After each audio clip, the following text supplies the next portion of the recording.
There it is. I'm just tweaking a few things on Facebook here.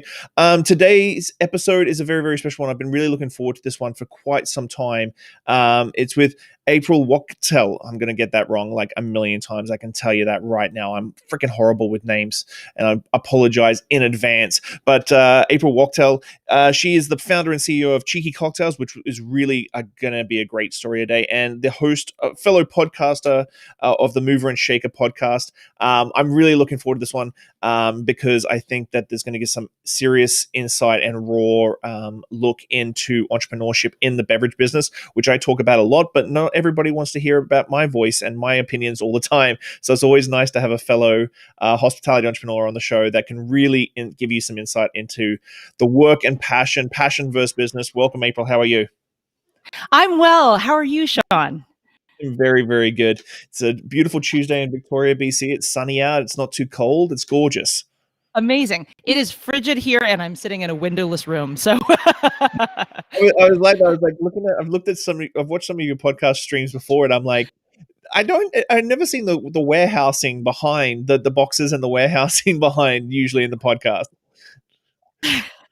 Well, we'll I'm sure get into all of this, but we're in this very interesting building. So Cheeky Cocktails is based in Brooklyn, New York. We are in this building with probably 150 other primarily food and beverage businesses, anywhere from small to much larger. There's actually SoulCycle has a place in here, Food Kick by Fresh Direct, so major grocer and convenience groceries in here as well. So some really big businesses, but there's a lot of sort of space that you can move into and acquire quickly, and you often see entrepreneurs moving around a ton.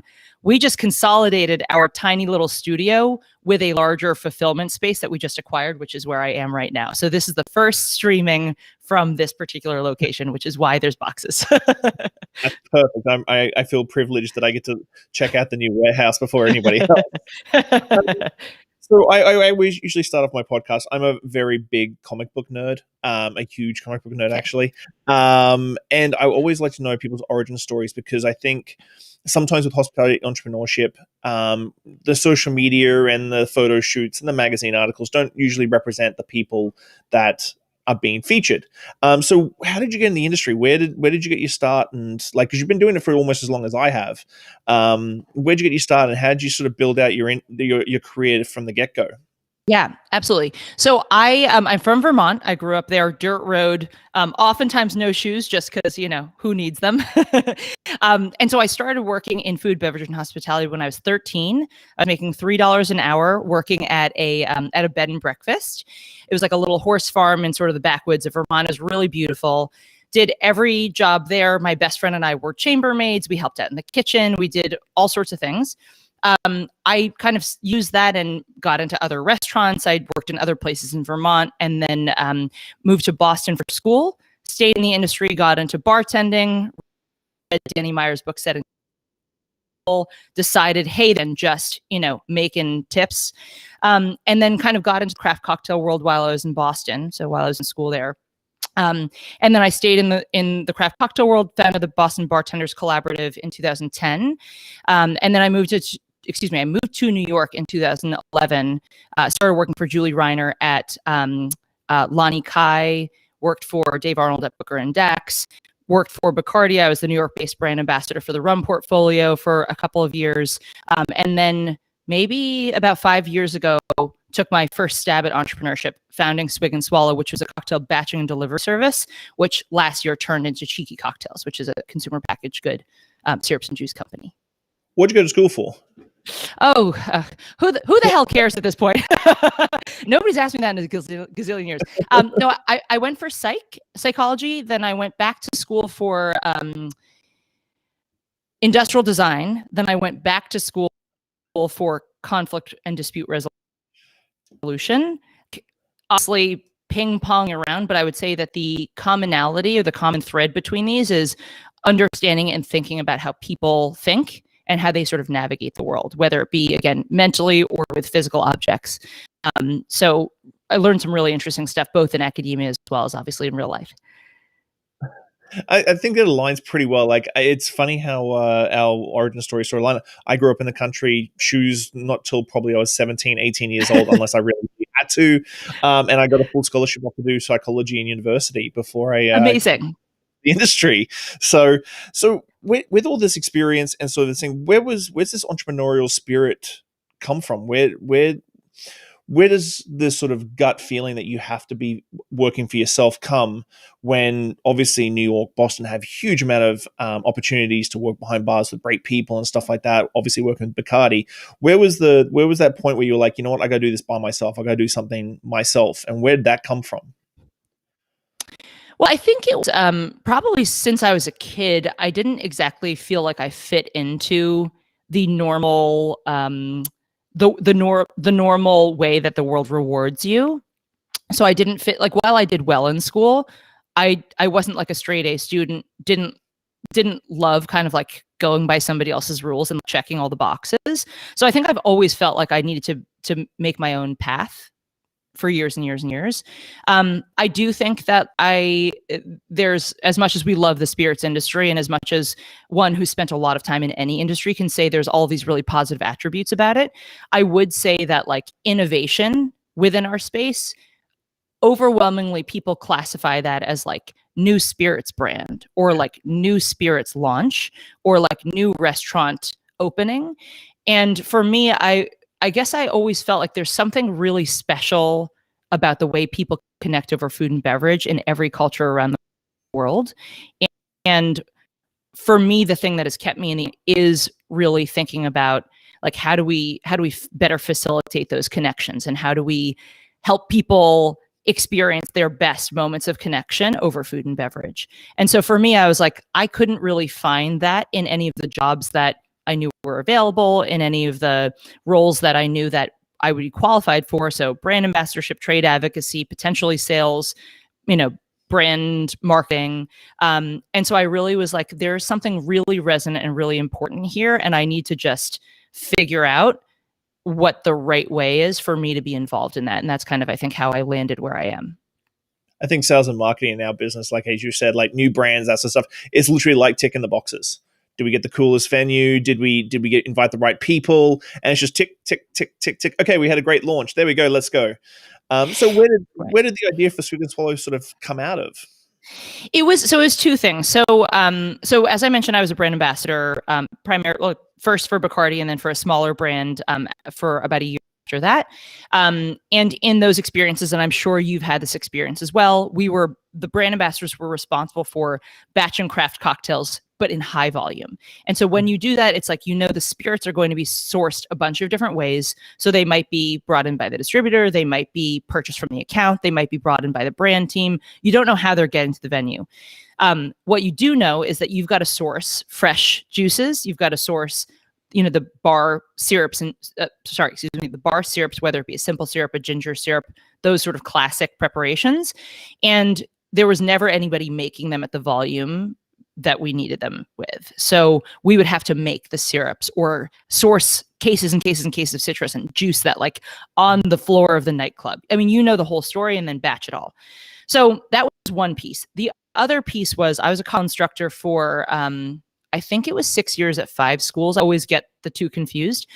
But in those experiences, it was evident to me that these were all like well-heeled, very intelligent people coming to this, and consistently I would read on their faces and in dialogue with my students that people just felt like they didn't know enough, or they were embarrassed. They weren't themselves enough.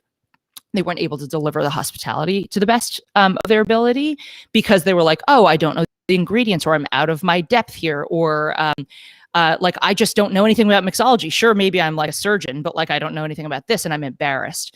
And so I really just started thinking about like, spirits companies have this problem. Events producers have this problem. People in the home want to be able to make great cocktails, but they don't know how. And so is there something in the ether there? And honestly, you and I talked a little bit about it before the show started, but this has been the evolution of this idea. Again, we do shelf-stable bar quality syrups and juices now, literally replicating those that are behind the cocktail bar. But the way to get here was it started off as batching and delivery. Again, service. First, we just supplied those.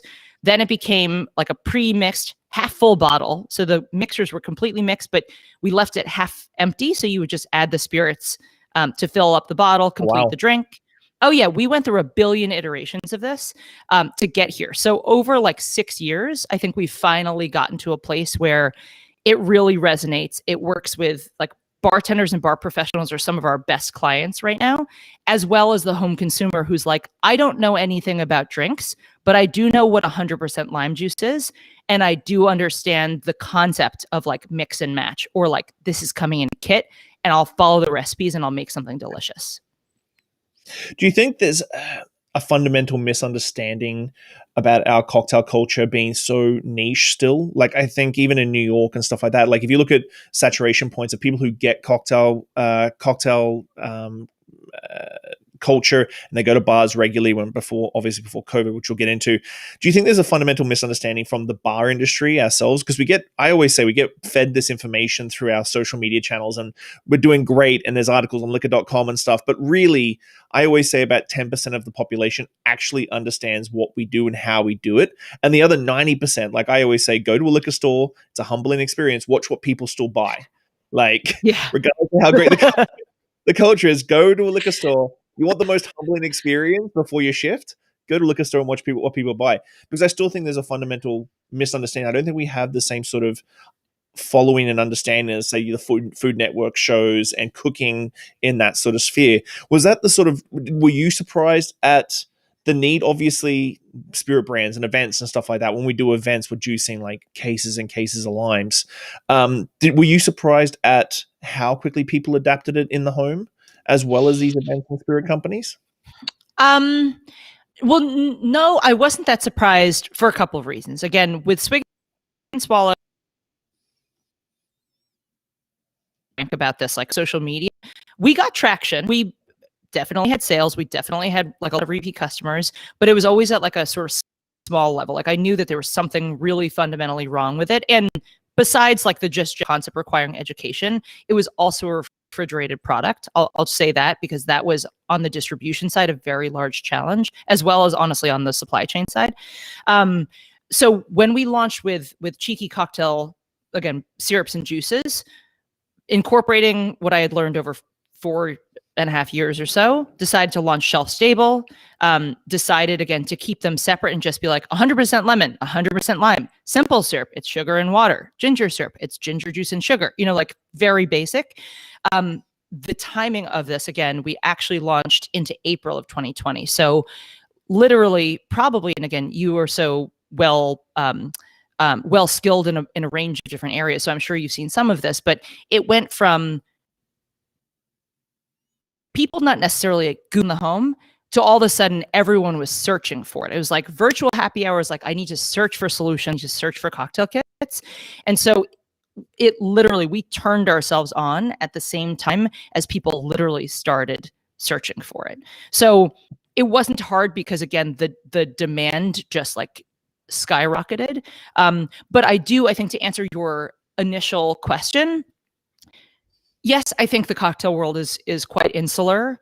I think a lot of people like myself reading Danny Meyer's book, Setting the Table, who may have previously felt lost in their careers, all of a sudden felt found. Like I found my community, I found my people, I found people who think in a like-minded way.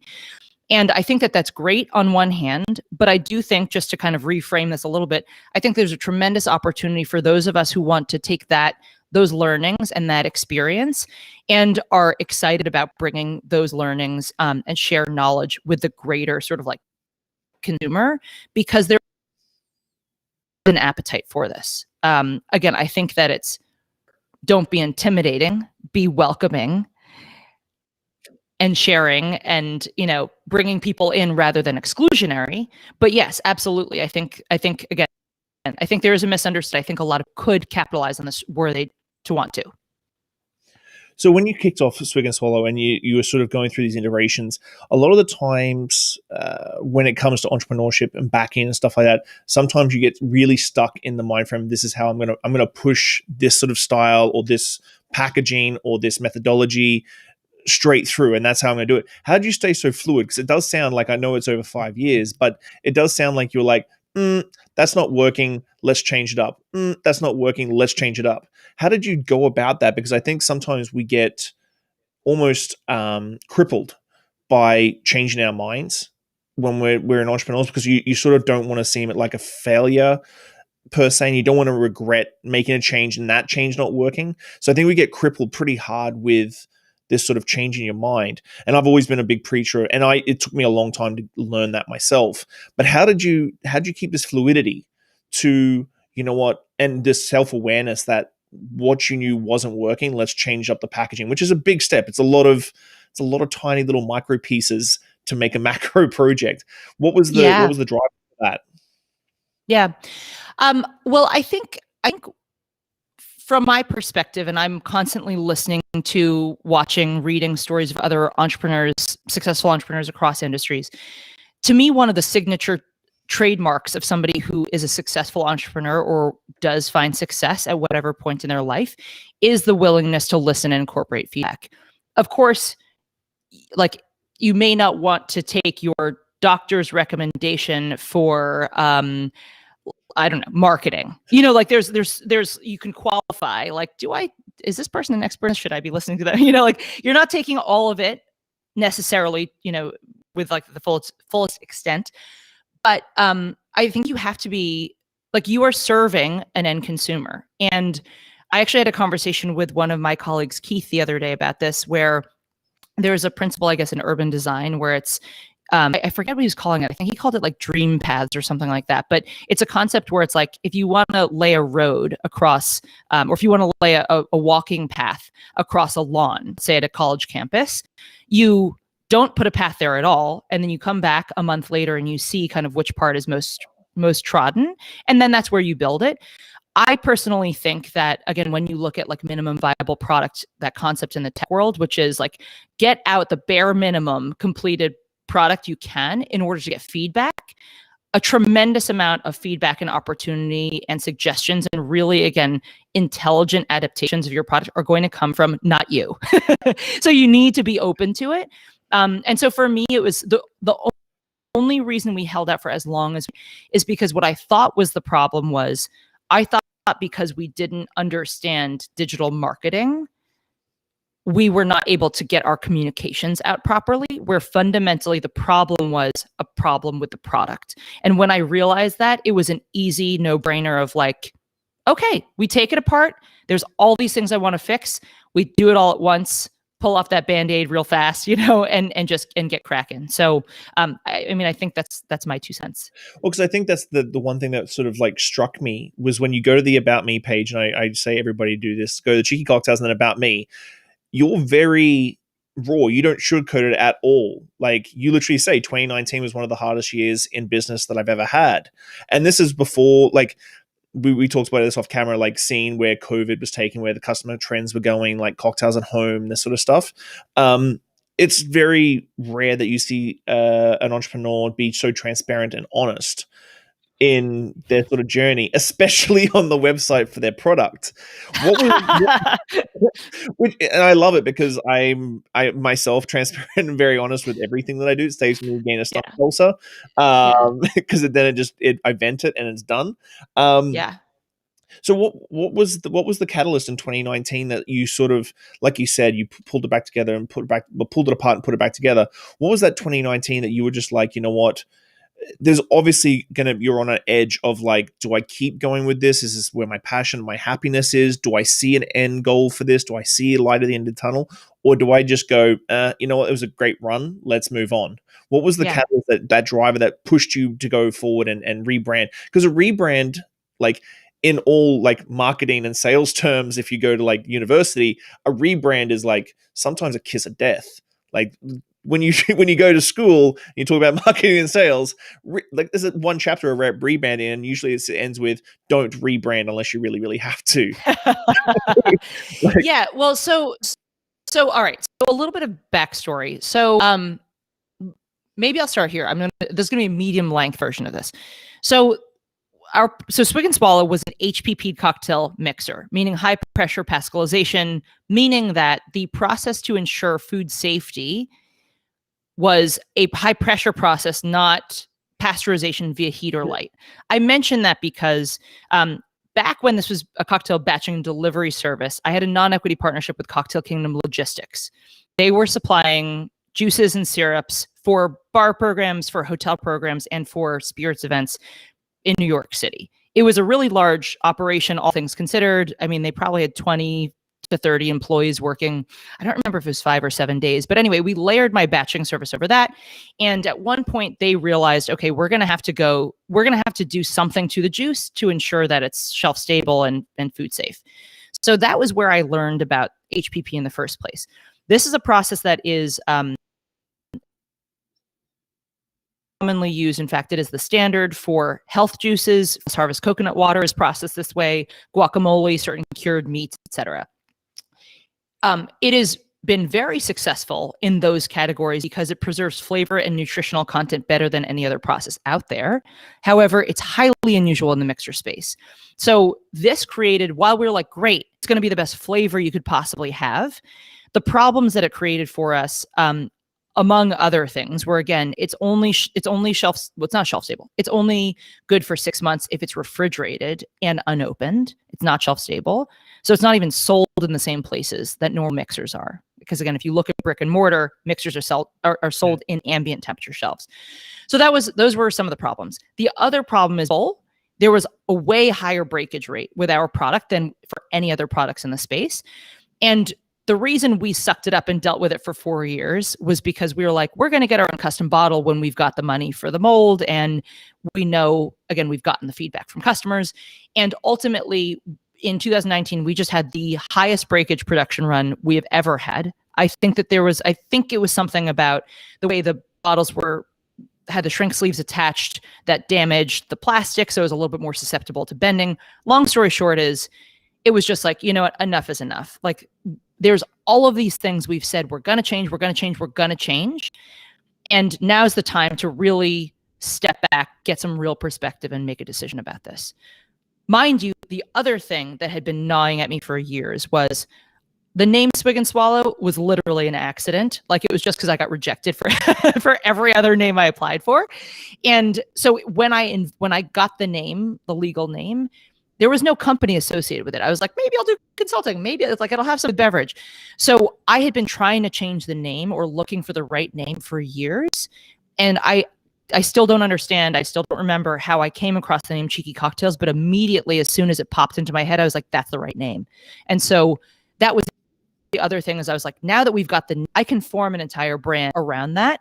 And this whole, again, I kind of like hate the vibe of like lifestyle brand, but like there's other principles we can build in around this, which is like, it's fun, it's light, it's positive, it's empowering. You know, like there's all these other concepts that work better with that than even with a name, Swig and Swallow. So it's kind of those two basic elements that I was just like, all right, now is the time to make some decisions, and get serious or get out.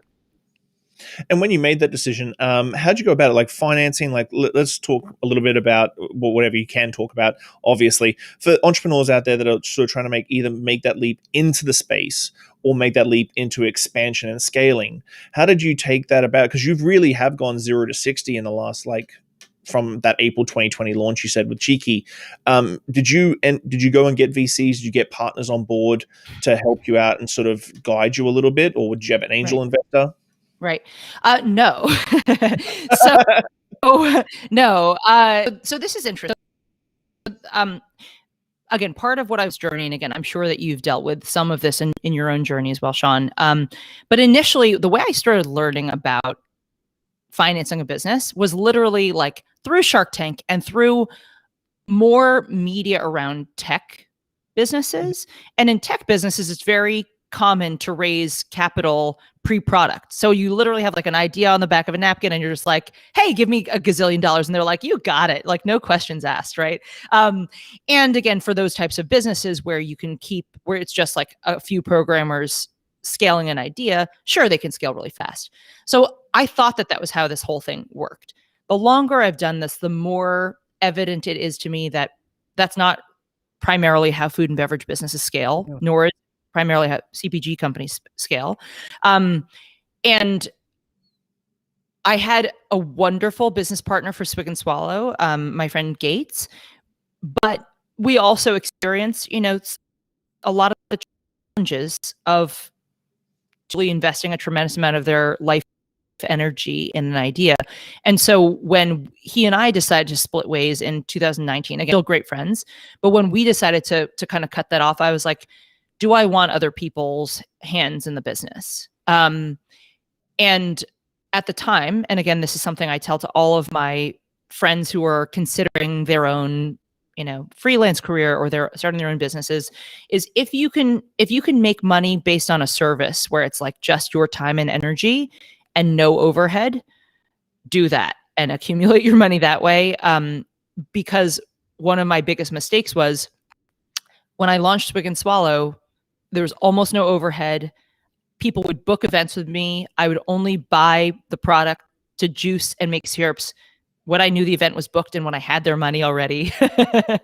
Then I would drop it off and I'd be out of there. And it was, huge profit margins. And I decided, I was like, I'm going to turn this into a CPG company. And little did I know that was going to be basically investing my entire life savings, which was not a lot at the time and has increasingly been more and more and more, over the lifetime of the business. So I did not get investors. We are considering, we have one large client this year that may well necessitate that we raise capital. If that doesn't kind of proceed as planned, meaning if what we think is going to happen with them doesn't, we don't need to raise capital for the organic growth. And, we are cash flowing enough to sustain our organic growth. So, it's something I've waffled back and forth on a gazillion times, is like, is it worth it? Like making it that much easier, just having like a massive cash infusion.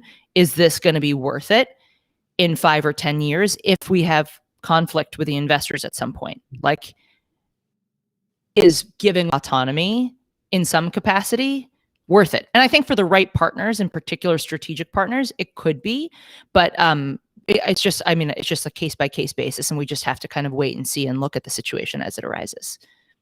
I think that's a very modern take on it. It's a very smart move, because I think Shark Tank and those tech shows and stuff like that, where they raise millions and millions of dollars without ever showing a profit, is always a very weird thing for me, because coming from hospitality, like I would never sit down with an investor or someone who's going to back me without like showing significant profit. But tech companies seem to get away with raising millions of dollars without actually showing the bottom line. Yeah. And so this is an interesting one. And I've actually been speaking, again, I think one of the awesome things about the food and beverage industry overwhelmingly is there's a ton of people who are really excited and willing to help and give advice and just like lend an ear if you want them to. And so I've been speaking to a lot of people who have like exited their businesses or who are running like brand names that you and I know and consume, right? And this question in particular has come up a number of times recently, which is the venture capital model is built on the idea that you take, let's say you place 100 bets, you want at least a couple of them to work out, but you're willing to push the gas on everybody else. And if their businesses blow up, they blow up. Even if the VCs are personally invested, like emotionally invested in you, that is the model. And so the longer I consider it, is there a time at which that might make sense for us in like 5 or 10 years? Maybe. But there is a reason that people really advocate for taking like angel money, friends and family investment, because it tends to not have the pressures and the demands on it that the VC model does. So I don't know. That being said, if you're desperate for money, at some point, any money's good money. So who knows? Let's fast forward. You launch now. Obviously, the relaunch and the rebrand sort of lined up, and you said April 2020. So COVID had already been like in our mind frame for about 4 months. I was looking at, you always get the lovely memories on Facebook and stuff, what you were doing this time last year. And I was in Vegas with my family, I think, which was really interesting when you're doing podcasting, because I did a podcast with Francesca Laferoni and Tobin Ellis wow. pre-COVID lockdown. Yeah. And then I'm like, oh crap, I'm going to have to, and I had to re-interview them. And so I had to splice the two interviews together, the pre-COVID, post-COVID, because Francesco's bar got shut down. Tobin launched the hospitality dashboard, all these different things. But how did obviously you were going to do it regardless. How did COVID impact, like, cause I've seen that you've done a lot of affiliation programs with bartenders who are underemployed or unemployed, which is a genius idea. Cause I don't think enough brands really play into the affiliation marketing with, like SMEs and affiliation marketing and bartenders, which I think is a huge misstep for a lot of times. How did COVID affect you positively and negatively? That, I mean, oh my God, that's such a complex question. Let me try to parse a couple It's about complex questions. Okay, so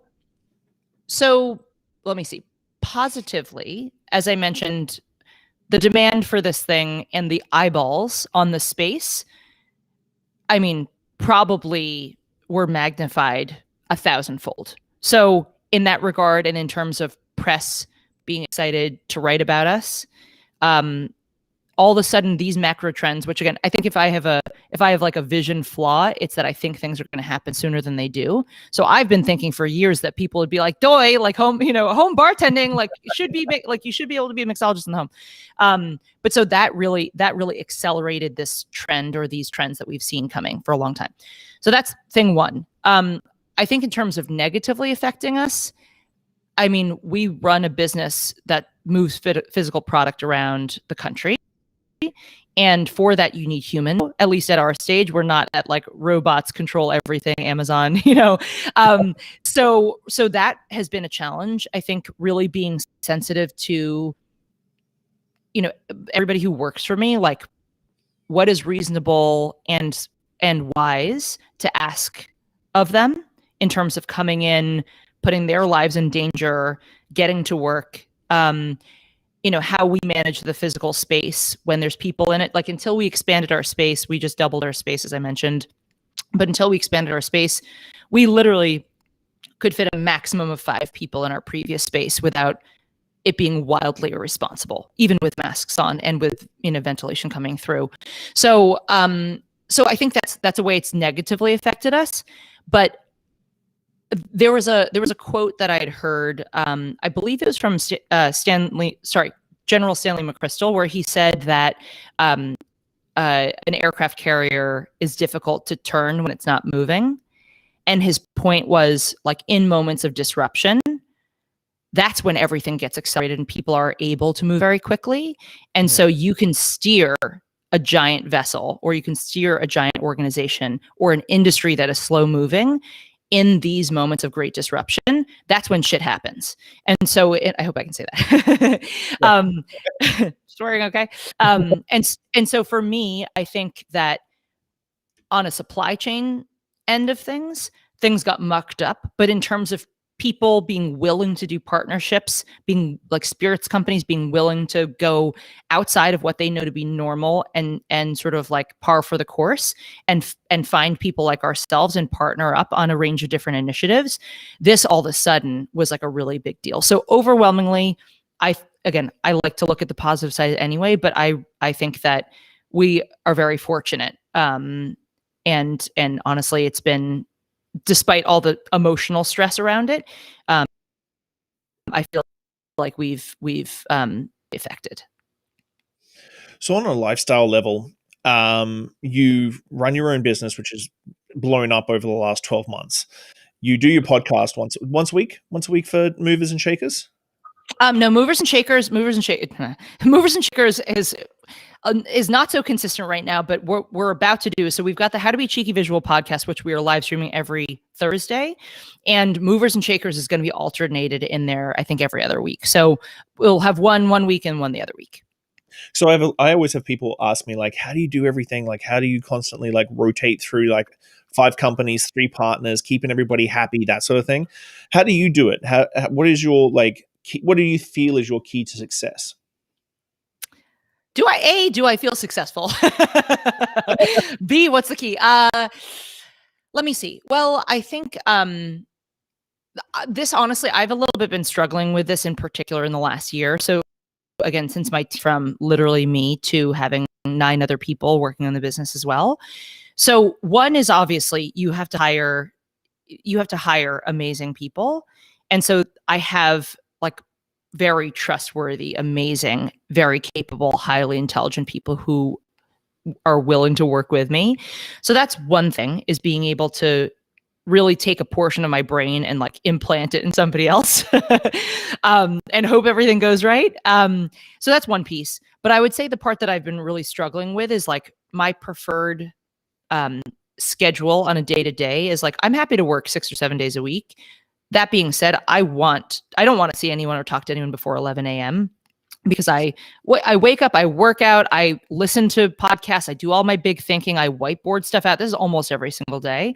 And then I'm like wicked energized and refreshed. However, since we technically are like accountable from 9 a.m. onwards, that's something I've really been struggling with. So I would say I've overwhelmingly been relying on other people to, like, for example, 2 of my people, Jackie and Andrea, are very meticulous, organized, amazing with a follow-up, really detail-oriented, and also like move really fucking fast.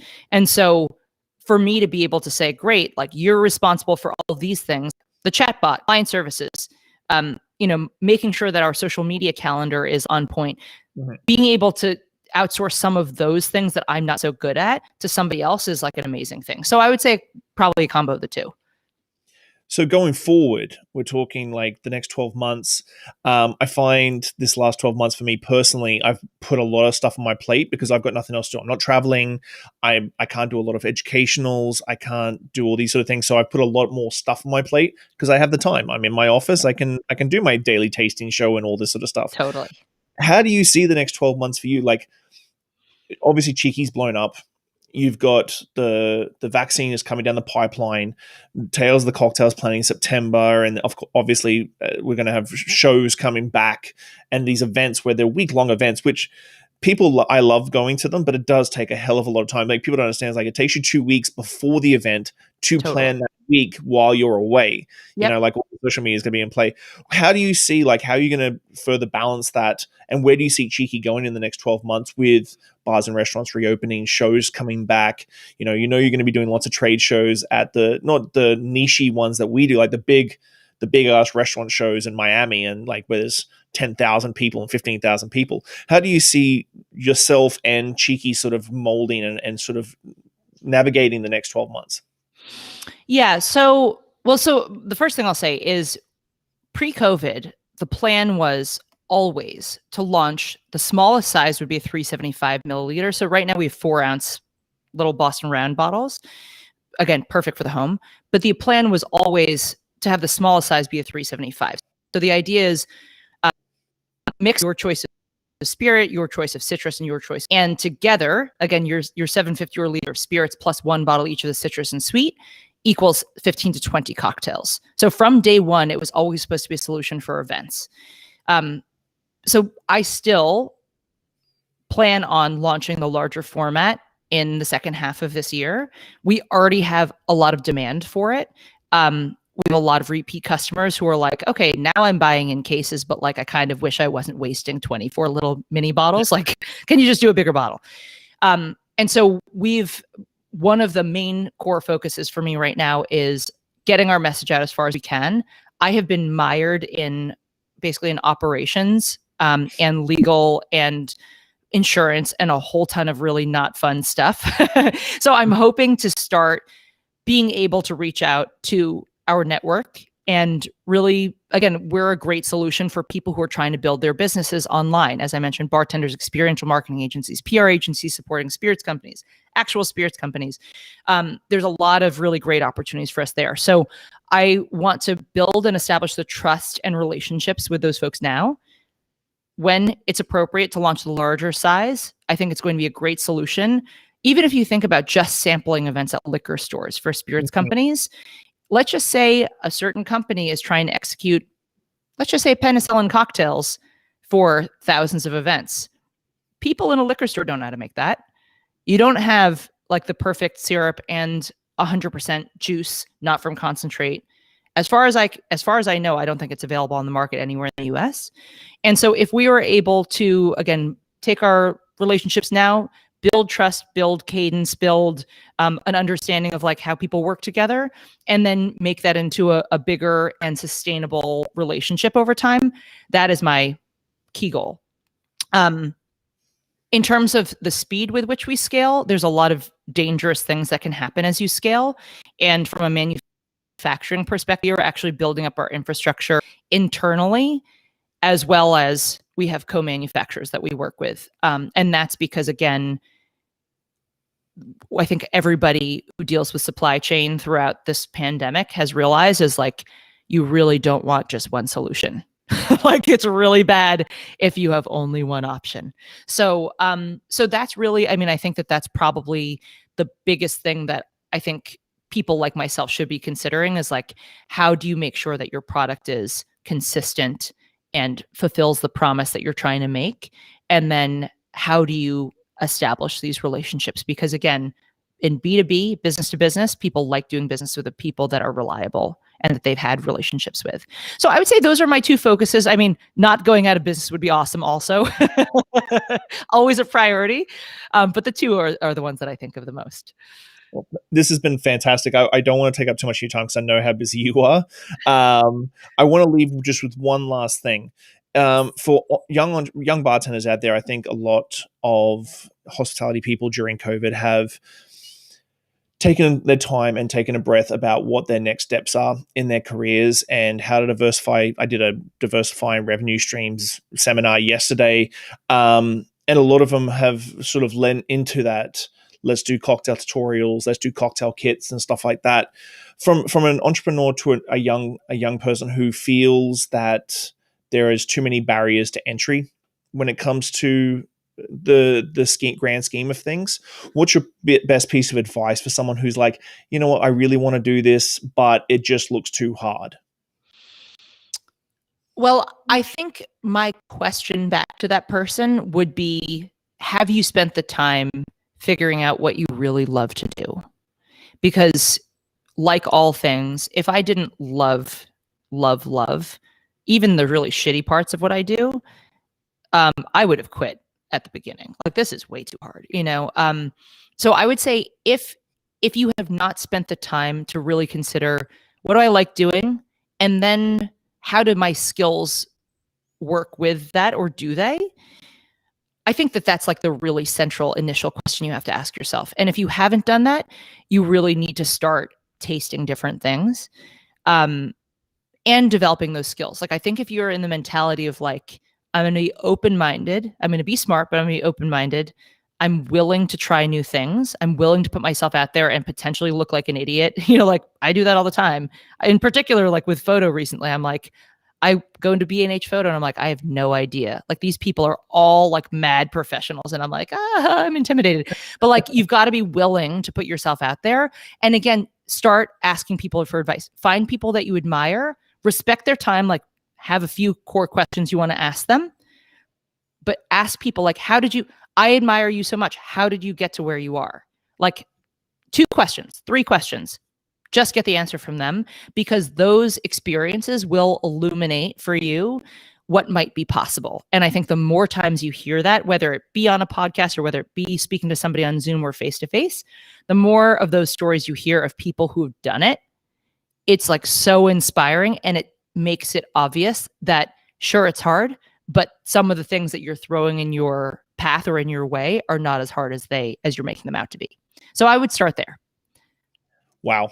Thank you so much. I really appreciate your time. This is beyond epic. Thank you, Shawn. No, thank you so much.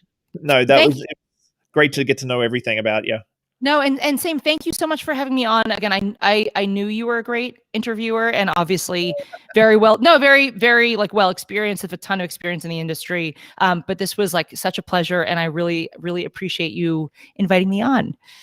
Well, thank you so much. Hopefully, eventually, we will be able to see each other and actually have a drink somewhere face to face. Yes, absolutely. And I'm going to follow up and get your address so I can send you some stuff. That would be fantastic. Cool. Well, thank you so much, April. Thank you. Have a wonderful rest of your day. You too. Bye. Okay, cheers.